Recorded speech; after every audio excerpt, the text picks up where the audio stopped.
Now that you've installed AdLinks, you may be wondering what's next.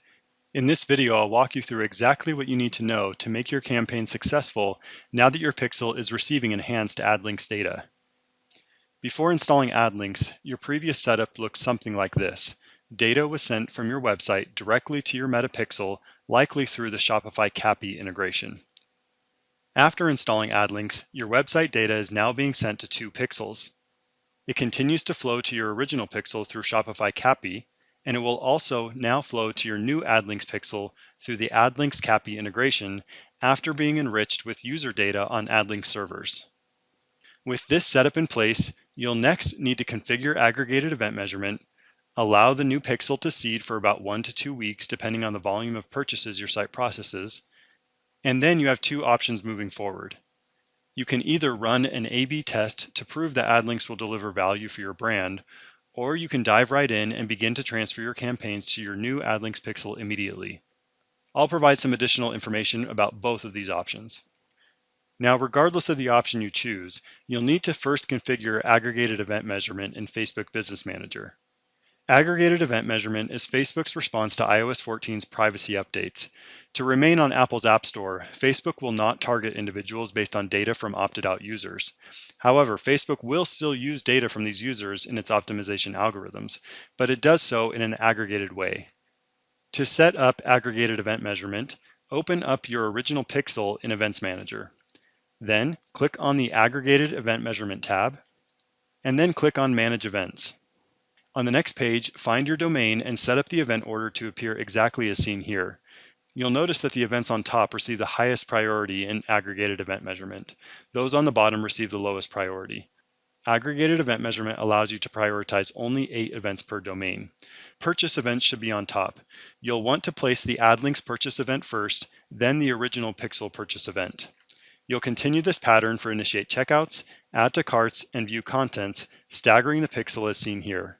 First on the AdLinks pixel and then on the original pixel.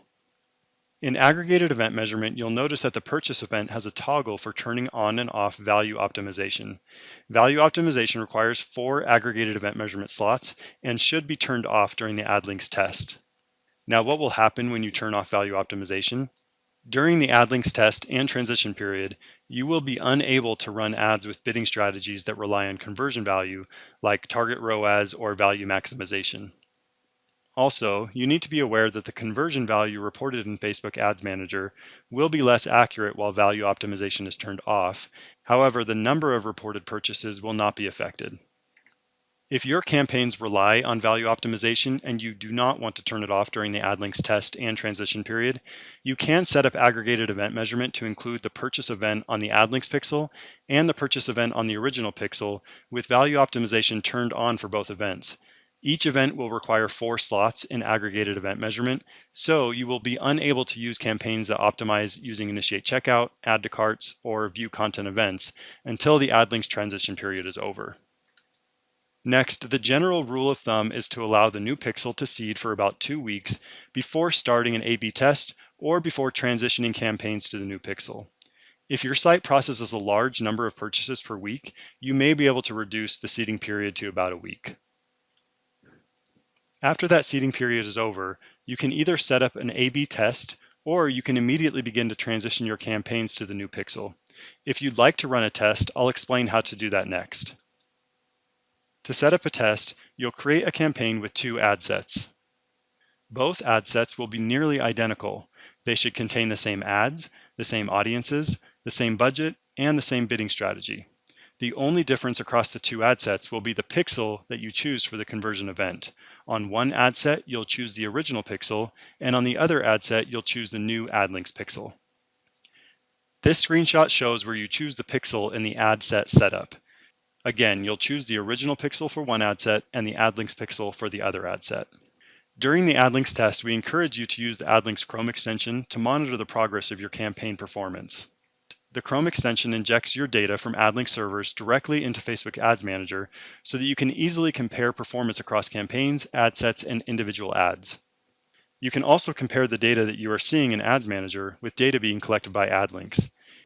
In our experience, Facebook's reporting is pretty inaccurate, so having an alternative benchmark can not only help with comparing performance of the 2 ad sets in the test, but can also help with making better ad buying decisions overall.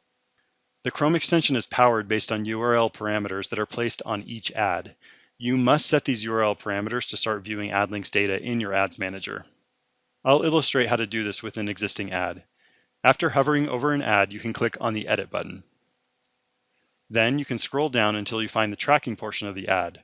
The URL parameter that you must add to the URL parameters box is fb_ad_id equals ad.id, exactly as it is shown here. You'll need to do this for every single ad in your account. Now, I'll just give you a few tips based on things we've learned while testing AdLinks. First, it may take up to 2 to 3 weeks to start seeing a difference in campaign performance, so please be patient. If you turn off the A/B test too early, you will not see what AdLinks can do for your brand. Second, as I mentioned earlier, we all know that Facebook Ads Manager reporting is inaccurate. So again, we strongly recommend that you base your assessment of campaign performance on the AdLinks Chrome extension data. You might also try an alternative reporting tool like Triple Whale, which can provide another benchmark. Finally, as with any campaign, if you don't spend enough money to get a sufficient number of conversions, neither pixel can optimize and you may not see an improvement in performance. So be sure that your ad spend is sufficient to generate at least about 30 conversions per week on each ad set. Now you might be wondering what kind of results you can expect from your AdLinks test. We have seen improvement in performance across the board ranging between 15 and 80%. The results will really vary for each brand depending on its unique circumstances. Let me provide a few examples of actual AdLinks test results. This graph reports cumulative revenue during one of our clients' A/B tests.